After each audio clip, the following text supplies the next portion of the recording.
isa-isahin ho natin, pakinggan ho natin mga kababayan. Ayan, si Bato de la Rosa, si Bongo, si Amy Marcos, at si Chis Escudero. Mga bossing, umpisahan natin kay Bongo. With the Supreme Court decision, Ayan. Isa din to, madrama din ito eh. and I will explain my vote. Please proceed. Mr. President, I want to register my affirmative vote to adhere with the Supreme Court decision and to archive the articles of impeachment. The Supreme Court has already spoken in a crystal clear language.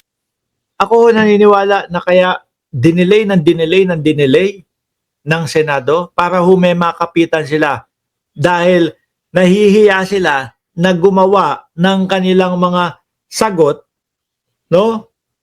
Nang wala silang maibibigay na ito dahilan ko kung bakit ayaw kong maituloy yung impeachment. Kasi tatanungin at ibabalik lang ho sa kanila na mamamayang Pilipino yan eh.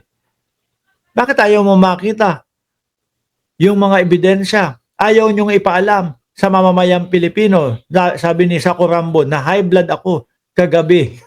Lahat naman ho siguro mga kababayan. Pero hindi pa din ho pwedeng sabihin nitong mga kupal na mga DDS na to na umiiyak tayo. Bakit to? Wala naman tayong tatay na nakakulong doon sa Hague. Wala naman tayong tatay na posibleng umuwi ng abo na. Itong impeachment na ito, sige, hindi natuloy ngayon. February 6, pwede pa din. Next year. Di ba? At kapag wala na silang maibutas sa pasa ng susunod na impeachment, yari sila. Di ba? Paano nila sasabing iyak tayo? Hanggat nakakulong si Duterte doon sa The Hague. No, hanggat hindi nila nakikita ang dating Pangulong Duterte diyan sa mga telebisyon, nag-iiyakan po at masakit ang mga puso niyang mga DDS na yan. No? Tayo po, chill lang. Okay, sige. Hindi nanalo. Walang problema. No? Okay. Walang nanalo. Sila ang nanalo. Si Duterte nakakulong pa din. Sabi ni Joy Acop, bopol talaga ang Pilipino. Sino ba ang mga binoto nila? Ngayon, puro angal. Pinakikinggan ba nila tayo? Hindi, di ba? Well, good kung sakali man. Puro tayo comment. Wala rin. Real talk lang po, Sir Mark. Yun lang naman talaga ang gagawin natin kasi hindi naman tayo senador. Hindi naman tayo mga congressman. No? Kayo dyan, simpleng mamamayang Pilipino, tayo din po. Ako, ang inyong lingkod, simpleng mamamayang Pilipino na nagkaroon ng pagkakataon na mag-vlog. Komento lang din po ang aking gagawin talaga. Bongo, tuloy mo. The court unanimously ruled that the articles of impeachment against the Vice President are unconstitutional. That the Senate did not acquire jurisdiction to constitute ourselves as the impeachment court, and that the decision of the High Court is immediately executory. The ruling is clear. Wala na. Yun lang ang kinakapitan nila, mga kababayan. No? At uulitin ko, mga DDS, kung hindi man matuloy, hindi dahil na idepensa na ipagtanggol ang Vice Presidente. Hindi natuloy dahil sa mga teknikalidad. No? Pero yung tanong ng taong bayan, magnanakaw ba ang aming Vice Presidente? Nandun pa din yun. Dapat tayong impeachment na pag-uusapan sa ngayon. This principle of checks and balances of the co-equal Magulat kayo, ito si Bongo sa susunod na eleksyon sa 2028, sasakmalin niya si Inday Sara Duterte. Nakikita ko ho, mga bossing. May mukhang timawa din to sa pagka-presidente. No? May diba, dismayado nga yan nung panahon ng nakaraang eleksyon eh. Kasi gusto niya, siya yung tumakbo. Ngayon mga kababayan, Bongo, nakakuha ng ilan? 26 milyones Iba doon ay mga sumusuporta sa gobyerno, mga sumusuporta kay Pangulong Bongbong Marcos. Di ba? Siyempre kapag nagkaanuanan, pagka nagkapilian na po, pagka-presidente, yung 20 yung kung ilan man po ang sumusuporta sa gobyerno na bumoto kay Bongo, syempre lilipat babalik kung sino po ang itaas na kamay ni Pangulong Bongbong Marcos. 'Di ba? Sabi ni Libra October, para di masyadong nakakapagod, tigilan na muna and wait for February and be ready to win it. O, tigil na daw po tayo. Maraming salamat and God bless po sa ating tuloy. branches of our government is the very foundation of our democratic and republican way of life. The separation of powers allocates to each branch certain powers and prerogatives that other branches may not question or interfere with. Disrupt that delicate balance and we shake, if not threaten, the foundation of our democratic system. When that happens, the people's faith in the various institutions of our government will be lessened. God forbid, we do not want to come to a point when our people no longer trust our courts. Sa ngayon, meron na pong unanimous decision ang ating Korte Suprema. Di ba may motion for reconsideration? Hindi ho nila hinintay yun. Mga kababayan, mga nagmadali po. Sabi nga ni Marcoleta, hindi naman kayo makakakuha ng ganyan.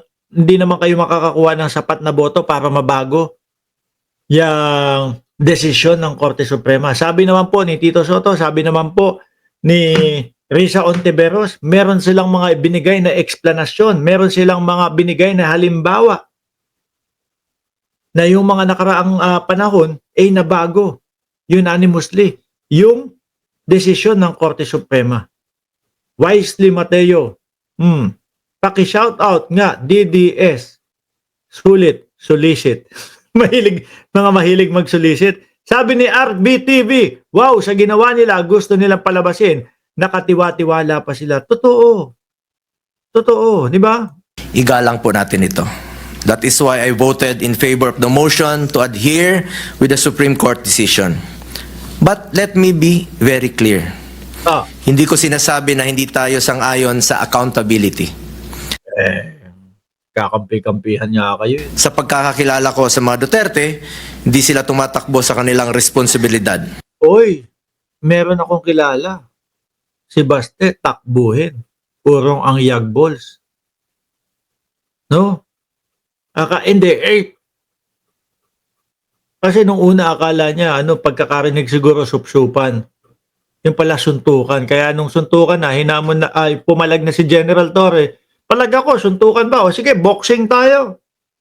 Biglang iba na. Hindi naman kita hinahamon. Siguro isip-isip ni Baste. Kala ko kasi supsupan yung gagawin. Yung gagawin Haharapin at harapin nila ang anumang hamon ng panahon. Bunggo naman. Para ka namang gago niyan. Sasabihin mo sa amin, haharapin sa amin. Yun niyang pagbubukas ng bank account nila. Tinatakbuhan nila. Di ba?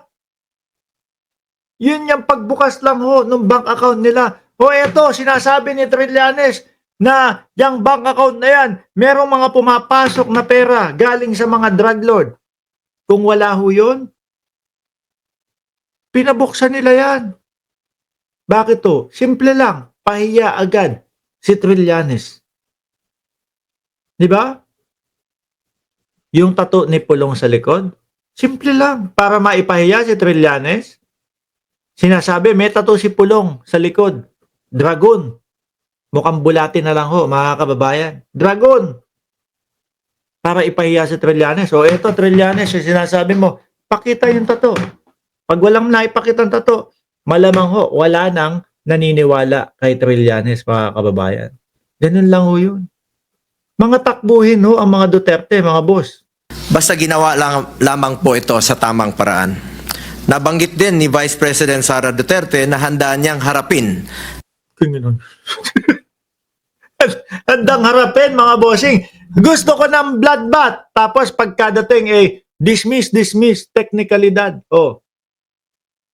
Sabi ko sa iyo, Bongo, hindi nyo na ipaliwanag o hindi nyo na idepensa ang vice-presidente o hindi na idepensa ng vice-presidente o walang na ipaliwanag ang vice-presidente na siya ay hindi nagnakaw sa kaban ng bayan.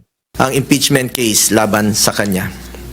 Ang sabi ko nga noong nagsalita ako rito last June para isuggest na ibalik ang articles of impeachment sa House of Representatives upang matingnan at masigurong nasusunod ang tamang proseso. I said that justice done the wrong way is not justice at all. Marami namang mekanismo upang mapanagot ang kahit sino mang opisyal ng gobyerno na may pananagutan. Kung meron mang pananagutan, ang mahalaga ay nagagawa ito sa tama at legal na paraan. Legal naman kayo lang ang gumawa, kayo lang ang humahanap ng butas Kung ako ho yan mga bossing, hindi ho talaga ako papayag na yung tipo bang okay na at dismiss na. Kung ako ang vice president, dismiss na yung impeachment mo. No, hindi ako papayag. Bakit? Kasi alam ko nasa utak ninyo magnanakaw pa din ako. Alam ko na nasa utak ninyo hindi ko na idepensa yung sarili ko. Hindi ko napatunayan na hindi ako nagnakaw. Alam ko na nasa isip ng mamamayang Pilipino. Kaya ang sasabihin ko, hindi, ituloy natin itong impeachment na ito. Bakit? Gusto kong linisin ang pangalan ko. Gusto kong malaman ng sambayan ng Pilipino na ako ay hindi magnanakaw. Di ba? Kung malinis talaga. Pero wala. Kapag ka ang isang leader, mga kababayan, okay na sa kanya yung dismiss, okay na. Hindi ay kaso iniisip ng mamamayang Pilipino na magnanakaw ako. Okay na yun, hayaan mo na, basta dismiss, wala nang problema yun. Nako, baka may problema sa mga yan talaga. Di ba?